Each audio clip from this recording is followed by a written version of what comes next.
Ça fait un bon moment, j'étais dans la méditation, tellement l'église, nous sommes bénis avec pas mal de prédicateurs qui continueront toujours à défiler, à faire que nous puissions bénéficier de la grâce que Dieu a mis dans le ministère de tout et chacun de nous.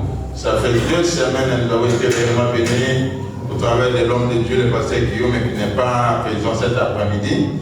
Il est absent, mais en tout cas, c'était du wow. Comme je viens de le dire, et cet après-midi, moi-même, je reviens sur ma chair afin d'édifier le peuple de Dieu. Ceux qui ont l'habitude de noter ou qui ont les blocs notes, j'intitule le message de cet après-midi « Ô Seigneur, sauve-moi ». Ô Seigneur, sauve-moi. Et avant d'entrer dans ma prédication, j'ai une question pour toute l'Église. Pourquoi nous venons dans la maison de Dieu? La question pour tout le monde. La question, elle est pour tout le monde. Si tu as la réponse, c'est juste... tu soulèves les doigts. Pourquoi nous venons dans la maison de Dieu? Pourquoi? Ça va m'étonner. Je le répète à l'Ingala, peut-être. Bon, Nanini, Toyaka, Nandako Nanzambe. Oui, est-ce que tu peux passer le micro à maman Georgette, s'il vous plaît? Oui, nous écoutons la réponse de maman Georgette.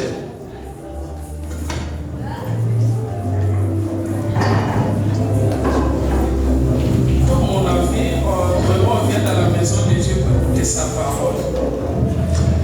Ça peut être une bonne réponse. Est-ce qu'on peut acclamer pour maman? Écouter sa parole, et du côté papa, personne n'a la réponse aussi, ou bien le chien, pourquoi nous venons dans la maison de Dieu? La jeunesse, je sais que vous êtes des génies avec la olive, vous nous dépassez même nous qui sommes vos parents. Pourquoi nous venons dans la maison de Dieu? Ok, il n'y a plus de réponse, j'avance. Ah, maman Béa. Préparer à la rencontre de notre Dieu. C'est pour nous rencontrer à la rencontre de notre Dieu. Que Dieu. Préparer. Nous sommes là pour nous préparer à la rencontre. Ah, pour être préparé pour la rencontre de Dieu. C'est presque pareil. Nous venons rencontrer notre Dieu et on se prépare aussi pour la rencontre de notre Dieu à son retour.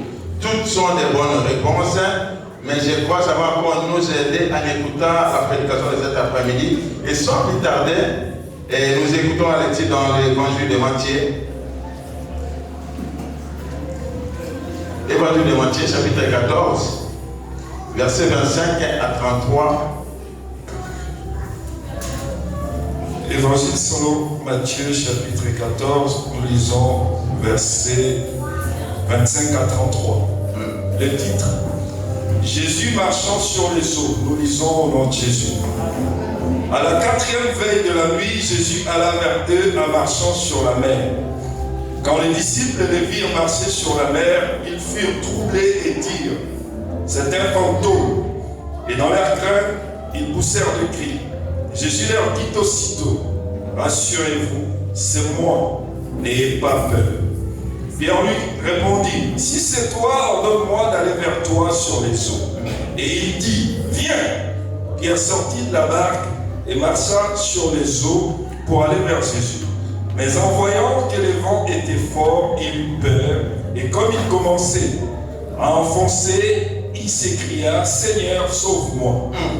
Aussitôt Jésus étendit la main, le saisit et lui dit: homme de peu de foi, pourquoi as-tu douté? Ils montèrent dans la barque et le vent tomba. Verset 33. Ceux qui étaient dans la barque se prosternèrent devant Jésus et dirent: tu es véritablement le Fils de Dieu. Parole du Seigneur. Et l'évangile de Marc, chapitre 4. Évangile selon Marc, chapitre 4. Et prenons la lecture à partir du verset 5 jusqu'au verset 9. Nous commençons à partir du verset 5 jusqu'au verset 9. Nous lisons au nom de Jésus. Le titre: la parabole du semeur. Une autre partie tomba dans un endroit pierreux. Évangile de Marc, chapitre 4, verset 35 à 36. Verset 35 à 36. Le titre, la tempête apaisée. Ce même jour, sur le soir, Jésus leur dit, passons sur l'autre rive. Après avoir envoyé la foule, ils l'amenèrent dans la barque où il se trouvait et il y avait aussi d'autres barques avec lui. Il s'éleva une forte bourrasque. Juste le verset 36. Verset 36. 36. Après avoir envoyé la foule, ils l'amenèrent dans la barque où il se trouvait et il y avait aussi d'autres barques avec lui. Parole de Dieu. Amen. Alléluia. Amen. Vous savez, aujourd'hui, il y a un problème dans nos églises. Pas seulement ici, presque dans toutes les églises locales. Les gens ne viennent plus à la rencontre de Dieu ou se préparer pour la rencontre de leur Seigneur, mais la plupart des gens aujourd'hui viennent dans les églises pour les miracles. Alléluia. Beaucoup de gens viennent dans les églises pour les miracles.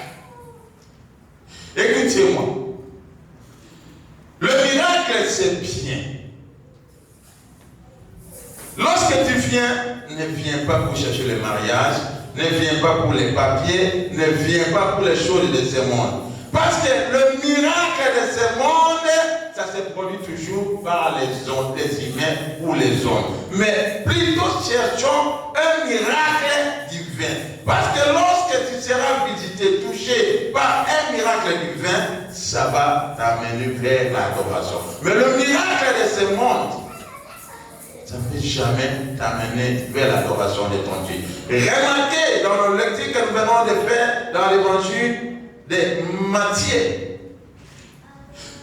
Et quand je méditais cette parole, je voyais le même épreuve que Jésus a mise à la famille de Lazare ou pendant la mort de Lazare. Pendant que Lazare était malade, on envoie à Jésus des paroles de venir au secours à son ami Lazare qui était sérieusement malade. Mais Jésus dit, ah bon, j'ai encore autre chose à faire. J'irai quand j'aurai à finir ici. Et après savoir que Lazare est mort, c'est à ce moment-là que Jésus va prendre soin d'aller. Et vous remarquerez dans le dialectique que nous avons fait, la première fois que Jésus était avec eux dans la barque, la Bible dit Jésus dormait, mais il y a eu la tempête. Et quand il y avait la tempête, ils ont commencé à crier, sauve-nous, nous allons périr, sauve-nous, nous allons mourir. Ils l'ont réveillé, comme vous savez l'histoire, il a commencé d'abord à les réprimander, ils ont des des fois, ensuite il a ordonné à la tempête de se calmer. Et le même Jésus, qui était avec ses disciples, après avoir résolu l'évangile ce jour-là, il regarde la population qui sont venus pour écouter la parole. Et Jésus, connaissant les cœurs, il a dit non, ces gens-là, ils ne me suivent pas pour la vie éternelle. Mais si ils sont là, c'est pour la nourriture, parce que je fais le miracle de la nourriture. Et vous remarquerez, ce n'est même pas Jésus qui avait le pain, ce n'est même pas Jésus qui avait les poissons, mais Jésus va demander aux disciples. Et les mêmes disciples, les préoccupations, c'était toujours les choses terrestres, la nourriture à manger. Même aujourd'hui, il y a des gens qui se promonent rien que pour les manger, pour les boire. Ils regardent, ce jour-là, ils refusent de faire le miracle. Donc, quand il a fait le miracle des poissons et du pain, sur le demande de Philippe et les autres, mais renvoie ces gens-là. Là, il fait tard. Il n'y a pas de supermarché ici pour se procurer à manger. Et depuis le matin, ils sont là pour écouter la parole. Et Jésus leur réplique, donnez-les vous-même à manger. Et là, chacun commençait à regarder son ventre, mais le gamin que j'ai, ça ne peut pas nourrir la foule là. Sinon, moi-même, je risquerais de ne pas manger. Et il y avait un jeune homme qui avait ramené 5 morceaux de pain et 2 poissons. Et la Bible nous dit, Jésus a pris le pain, il a rendu l'action de grâce, il les a donnés, comme vous le savez, ils ont mangé et c'était resté autant de paniers. C'est pour dire que bien aimé, tout ce que nous nous éprouvons, ça va rester et c'est des miracles qui ne nous poussent même pas à adorer Dieu. Combien de personnes, les jours où il a eu son mariage, sa foi commence à retomber. Les jours où il y a une grande bénédiction, il va vous dire, pasteur, depuis l'état, oui, je vais vous envoyer mon team, oui, j'ai envoyé ceci. Tout ça parce que nous sommes focalisés. Alors cherchons le miracle qui vient du vin. Le miracle qui vient du vin, ça va te pousser à adorer Dieu. Ce n'est pas le miracle que les gens de ce monde sont en train de créer. C'est pourquoi il y a beaucoup de gens qui passent des églises à l'église. Ah, là il y a des prophéties. Là il y a un apôtre. Là il y a un prophète. Ce n'est pas ça. Vous remarquez ici que non, Jésus va renvoyer la foule parce qu'il a regardé, il a vu que non, il n'était pas là pour le royaume, il n'était pas là pour chercher le miracle du vin, mais ils étaient là parce qu'il y avait à manger tous les jours. Il y a aussi des églises comme ça. Chaque jour, agapé, et les gens sont la foule.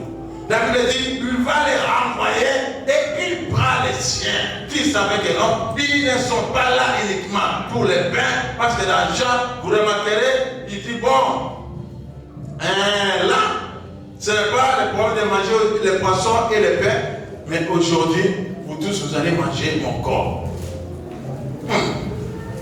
Ça, c'est quoi ça? Il devient insensé, cannibale. Et beaucoup qui sont venus pour les intérêts de ce monde, la Bible dit qu'ils se sont retirés.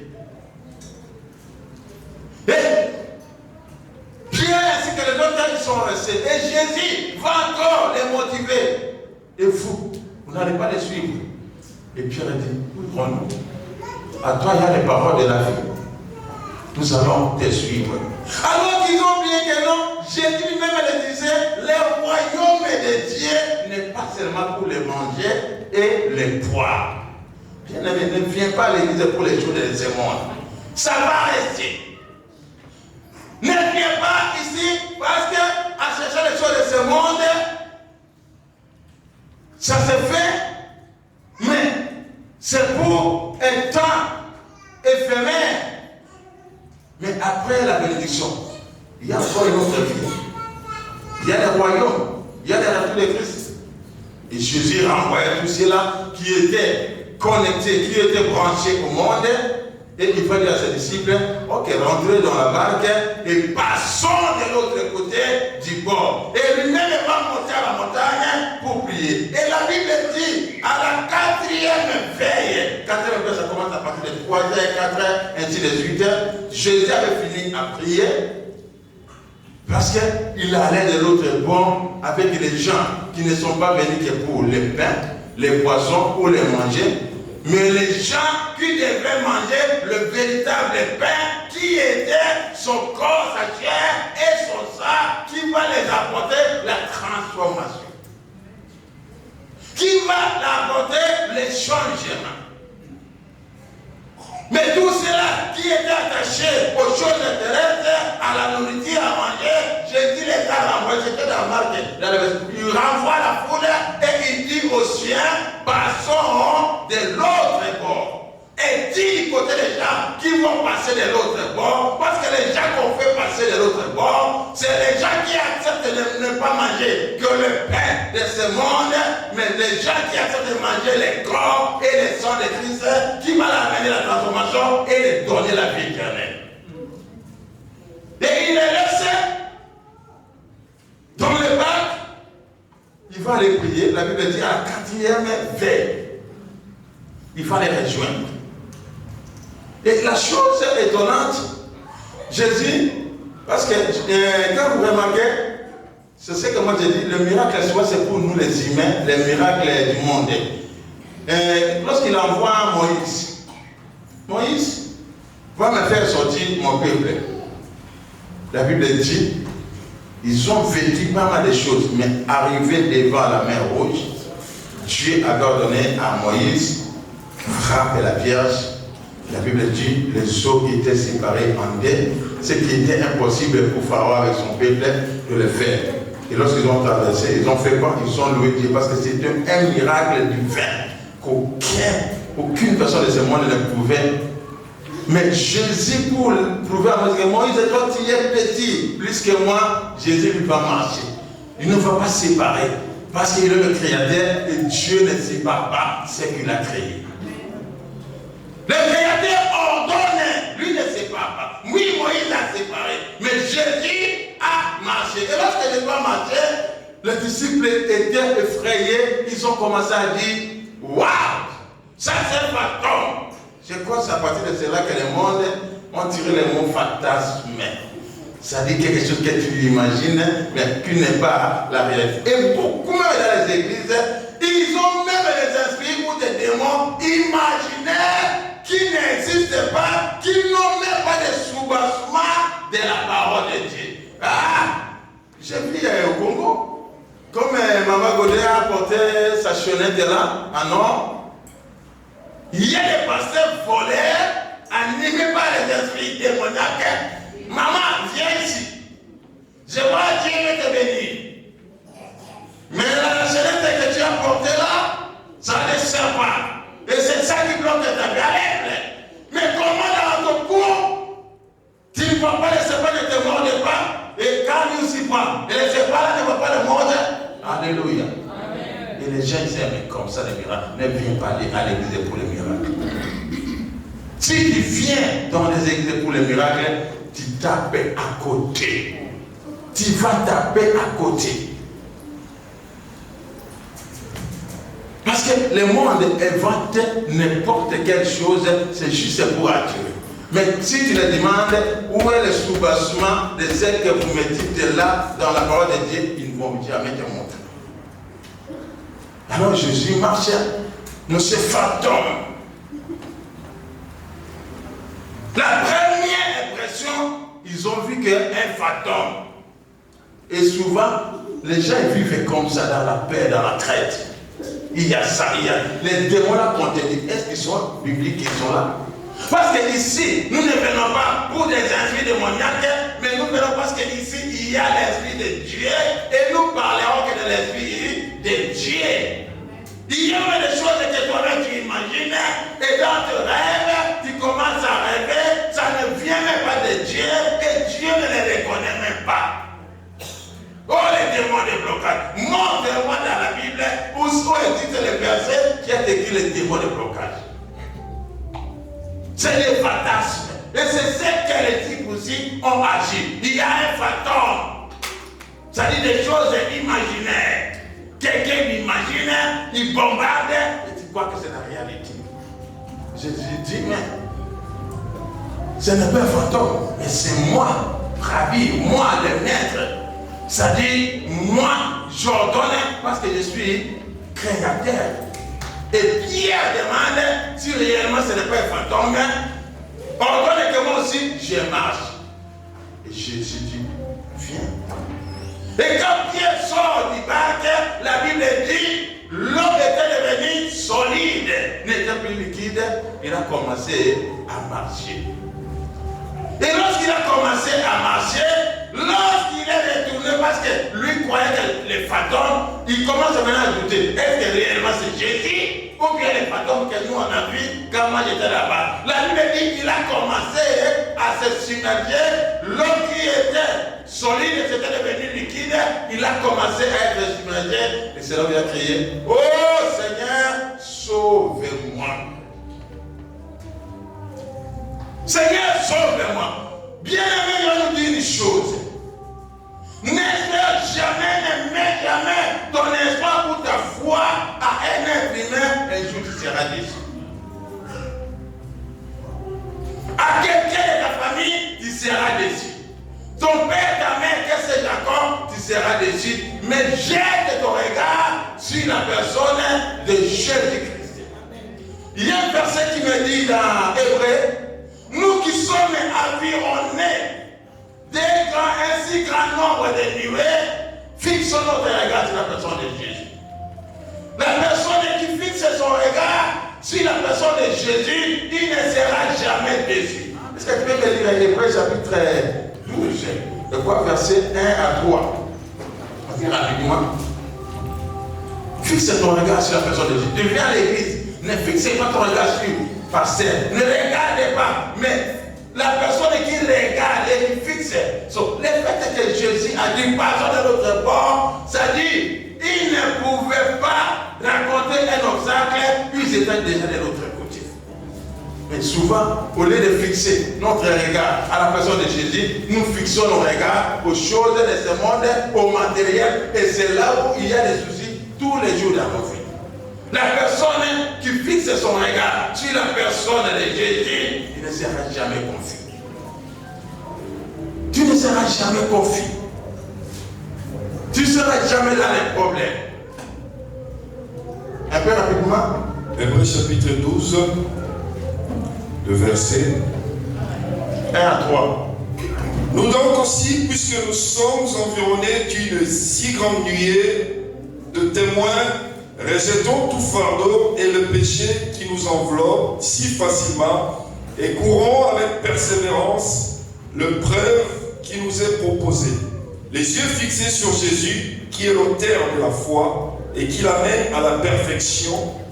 Toi qui as la foi, si tu veux vivre le miracle, le surnaturel, le miracle divin, la Bible t'exhorte cet après-midi, fixe ton regard sur la personne de Jésus.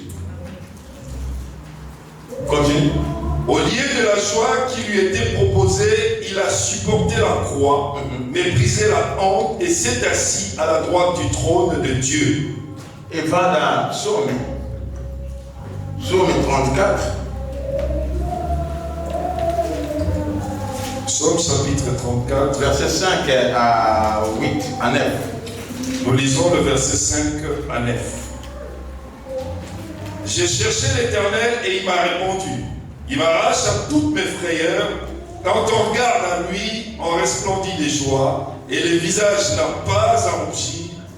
Quand un malheureux crie, l'Éternel entend et les sauve de toutes ses angoisses. L'ange de l'Éternel campe autour de ceux qui le craignent et il les délivre. Verset 9. Goûtez et voyez combien l'Éternel est bon. Heureux l'homme qui se réfugie en lui. Parole de Dieu. Alléluia! C'est lui qui tourne son regard vers Jésus, son visage rayonne. Si tu fixes tes problèmes, tu regardes, sache qu'il finira à te donner, il dit, c'est lui qui tourne. C'est pourquoi j'ai dit, tu ne viens pas à l'église pour demander le matériel, pour demander de concevoir un bébé. Après toutes ces choses, Dieu connaît que nous en avons perdu. Parce que lorsque tu vas brancher ton regard sur les choses éphémères, le monde aussi les fou. Regarde, quand il est parti faire sortir le peuple israélite en Égypte, la Bible dit, lui il a sorti les serpents. Les astrologues et les magiciens de Pharaon, ils ont aussi fait quoi? Ils ont sorti le serpent. C'est-à-dire, si tu veux te focaliser sur le miracle ne t'amènera nulle part. Jette ton regard sur la personne de Jésus. Tu as des soucis, tu as des problèmes, tu as des combats. Regarde seulement la personne de Jésus. Tu vas rayonner. Ta tête sera soulevée. Ton opprobre sera éloigné. Et toi, ta foi, tu le mets sur quelle base? Quel est ce basement? Parce qu'aujourd'hui, on a la foi quand tout va bien. On a la foi. Ah, depuis que je suis parti là-bas, je ne vois pas de miracle. Non, les miracles, parce que tu ne veux pas fixer ton regard sur la personne, mais tu regardes toujours ton problème. Au lieu de regarder, c'est lui. Parce que quand tu as la parole, tu as tout. Et la parole a toutes choses. Dans la parole, tu as toutes choses. Et qui a la parole, c'est Dieu. C'est pour dire que si dans la parole, il y a toutes choses, Au commencement, c'était quoi? Avant qu'on te crée, la parole avait fait toutes choses dont nous en avons besoin. Mais le problème est, nous ne voulons pas regarder la personne de Jésus, mais nous regardons d'autres. Lorsque tu vas regarder ailleurs, tu seras submergé. Tu veux être sauvé, tu veux être guéri, tu veux être béni. Fixe ton regard sur la personne de Jésus-Christ.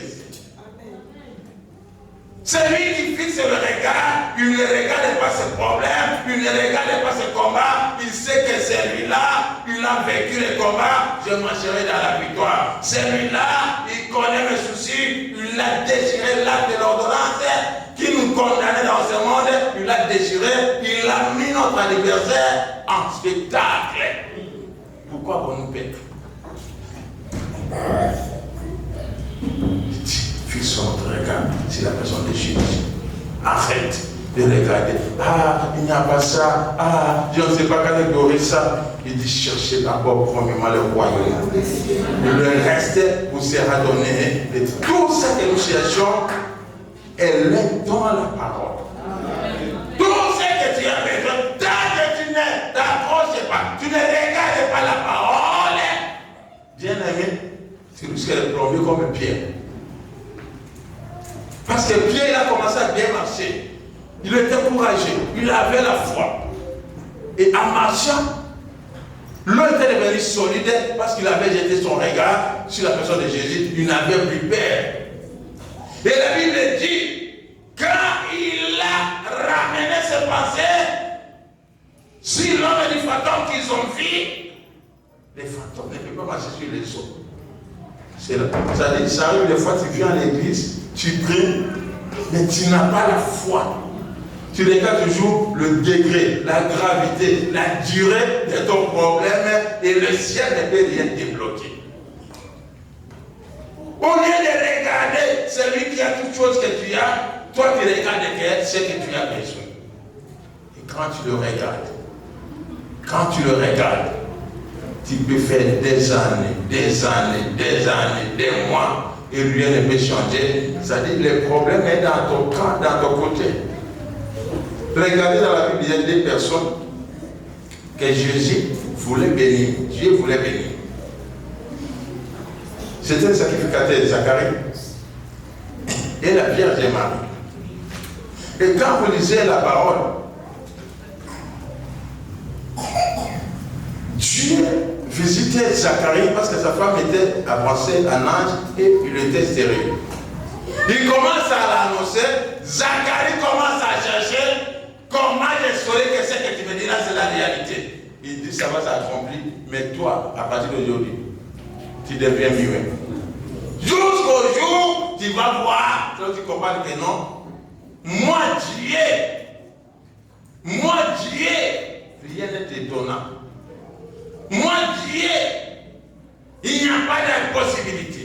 Mais quand il arrive chez Marie, le même ange Gabriel, il dit, je vous salue Marie, plein de grâce. Marie était dans l'étonnement. C'est déjà des salutations, plein de grâce. Le Seigneur, il commence à le citer. Tu seras sainte et la femme qui va naître, tu lui donneras le nom de Jésus. Marie dit, mais depuis que je suis vierge, les gens me connaissent les hommes. Mais comment je vais affronter?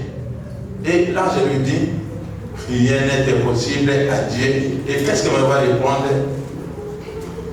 Je vais m'arrêter là. Va dans Luc. Ça dit cet après-midi, Dieu attend la réponse de tout et chacun de nous. Celui qui veut vivre la main de Dieu. Luc chapitre 1er.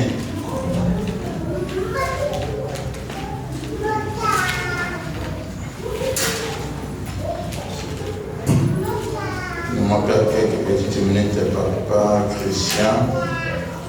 Chapitre verset 5. Je ne crois pas que verset 5. Je ne crois pas qu'au verset 5.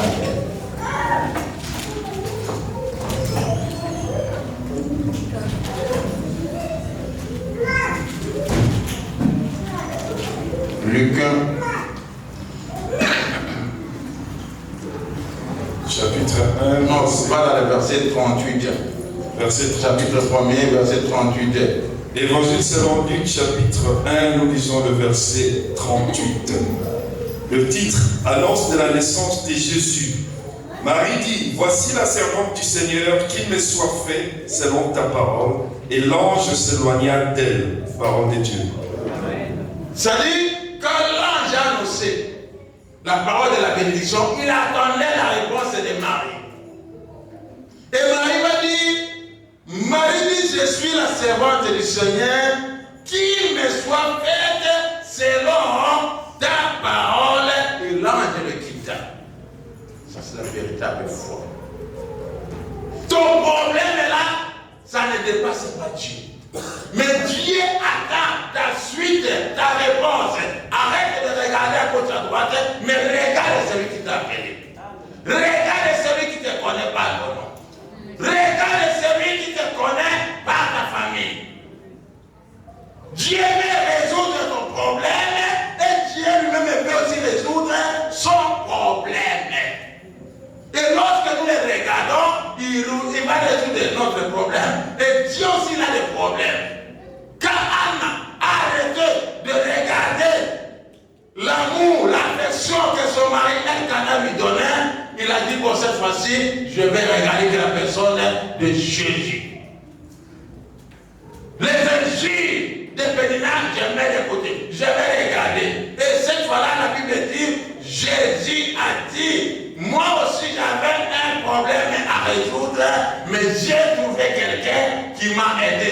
Moi aussi, je vais résoudre ton problème. Parce que j'ai besoin d'un prophète qui peut diriger ma nation. J'ai besoin d'un prophète qui peut élever mon nom. Mais comme tu as mis ta foi à moi, tu as reconnu que ni l'argent des offrandes que ton mari te donnait qui pouvait changer ta situation, mais tu as compris qu'il fallait jeter ton regard à moi, le Créateur. C'est lui qui donne. C'est moi, tu auras un enfant. Et tu lui donneras le nom de Samuel. C'est-à-dire Dieu avait besoin d'avoir un enfant correct, fidèle, pour être serviteur dans sa maison et annoncer. Et la personne qui regarde et qui tourne son regard vers son Créateur, qui va rayonner des choses. Si ton visage est toujours soucié, comme un militaire, parce que tu n'as pas encore regardé celui qui détient tout ce dont nous avons besoin, mais ton regard est dans les matériels. Un est dans les matériels. Les matériels, c'est la parole qui les a créés. Les matériels, c'est Dieu qui les détient. Et lorsque tu vas recevoir une bénédiction qu'elle lui-même déclare chez bien-aimé, tu seras un véritable ou une véritable adorateur. Mais ce que le monde peut faire, tu ne comprendras jamais la grandeur de Dieu. Tu peux comprendre le cours des jours, mais un miracle divin qu'aucune personne ne peut le faire, tu vas comprendre. Vous voyez, dès que Jésus marche sur les eaux, ces jours-là, auparavant, Pierre, auparavant Jean, ne connaissait pas Jésus comme un sauveur, mais il connaissait Jésus comme un Seigneur. Mais ces jours-là, lorsqu'ils ont vu un miracle divin, qu'aucune personne n'a marché sur les eaux, la Bible dit qu'ils ont vu Jésus avec Pierre marcher et rentrer là-bas, tous ils se sont fait quoi? Ils se sont agenouillés, ils ont commencé à adorer Dieu. La personne qui regarde Dieu, bien aimé, c'est ce que même la Bible dit, la bénédiction de l'Éternel qui enrichit et ne reflète plus aux chrétiens. Il y a d'autres qui ont été bénis, ils ont même témoigné, alléluia, Dieu m'a béni. Je suis enceinte, j'ai un bébé, demain le bébé est mort. Tu me diras que Dieu l'a menti? Alors que dans le plan de Dieu, les enfants ont été faits pour atterrir et honorer les parents. N'atterre jamais ton fils ou ta fille. Et ça peut être l'une de tes prières, que je ne verrai jamais un ou une de mes enfants mourir. Jacob, c'est ses enfants qui l'ont atterré. Joseph, pourquoi nous devons atterrir nos enfants? Non. Jetons notre regard. Qui est le combat? Qui est le vent? Le Créateur est là. Même quand je regarde le premier bref, lorsque Jésus dormait, ils ont commencé leur marche avec la barque depuis 18h et vers 3h, il y a eu du vent. Ils n'étaient même pas submergés. C'est-à-dire, dès que Jésus a dit, partez de l'autre bord, la parole avait déjà soutenu la barque. Aucune situation. Ni les hippopotames pouvaient éclater les barques, parce que même les hippopotames, dès que Jésus a dit, partez de l'autre bord, les hippopotames, les crocodiles ont écouté la parole, ils devaient obéir. Ils devaient obéir parce que le Créateur ne négocie pas, mais donne des ordres. Et toute la créature obéissait et écoutait. Les sorciers, c'est Dieu qui les a créés. Les gens qui te combattent, c'est Dieu qui les a créés. Ton emploi, là où tu dis que non, je suis menacé par mon employeur, par le directeur, c'est Dieu qui l'a établi là. Lorsque tu vas jeter ton regard, les menaces là, ça va passer comme ça. Amen. Les gens qui mettent à ta vie, qui ne mourront jamais, tu raconteras les témoins de l'Éternel. Et ça, c'est le miracle divin que tout le monde nous devons chercher. Au lieu de chercher le miracle, donc une personne va faire et tu commences à honorer. On n'honore pas une créature à la place d'un créateur. Il y a d'autres gens. Parce que Dieu a prié pour lui. Ah, les pasteurs, ce n'est pas les pasteurs, c'est Dieu. Et quand Dieu te donne, c'est terrible, c'est horrible. Vous savez, je vis une maman. Elle avait besoin d'avoir un garçon. Elle va demander la prière chez l'apôtre, elle dit. L'apôtre, elle va prier. Les jours de l'accouchement, au lieu qu'il y ait un garçon, c'était une fille. La maman vient devant l'apôtre et dit, mais Moussa, ton Dieu là, il m'a menti. Moi, j'ai demandé un garçon, pourquoi une fille? Et l'apôtre a dit, donne-moi ton bébé. Et rien que la prière, le sexe a changé. Un enfant qui était né une fille, automatiquement, à l'immédiat, il était devenu un garçon. Ça, c'est le miracle divin qui vient que de Dieu lui-même. Et quand tu vas vivre un miracle comme ça, tu vas adorer Dieu. Que ça, ce n'est pas un homme qui a fait, mais c'est Dieu. Avec une maman, avec la même chose. Elle venait de ces champs en Macagne, parce que la voiture les pneus étaient crevés, et ils attendaient, et tous les taximens qui passaient, personne ne voulait les prendre. Ils ont resté au moins 1 heure. Et à l'instant, au bord de la rue, ils ont vu un papa avec son bébé qui était déjà mort. Et le papa a vu maman a vu comme c'était l'un des fidèles de l'église de Flipaco. Il a dit, maman, mon enfant est mort, là on l'amène pour le déposer à la morgue. Il y a des fois et des fois. Et maman a dit, où est sa maman? Il dit, elle est là, ma femme elle est là. Prends le bébé, donne-la à sa maman. Juste le mouvement de prendre le bébé, de l'arriver entre les mains de son papa, et la maman prenne le bébé, à l'immédiat, il y a eu la résurrection automatiquement. C'est un miracle divin, ça va t'approcher encore à servir ton Dieu.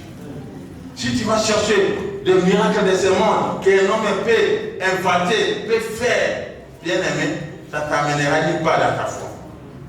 Combien de fois les gens doivent chercher du travail, on prie, Dieu lui donne le travail devient un handicap. Oh Seigneur, j'avais des enfants. Dieu lui accorde des enfants deviennent un handicap.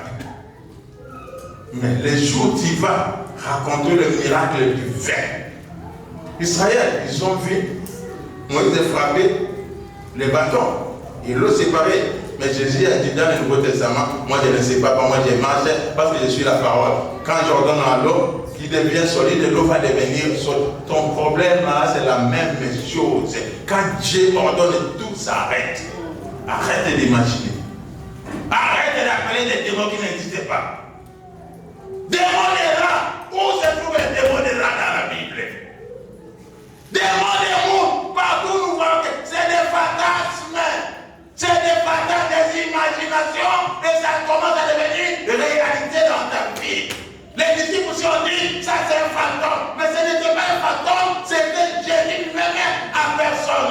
Les démons là que tu vois partout, ce ne sont pas des démons, c'est des fantasmes qui est en train d'être imaginé dans tes pensées. Et Dieu est venu créatif partout.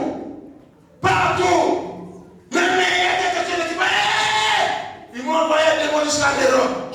Ils m'ont tapé quelque chose. Qui va te taper?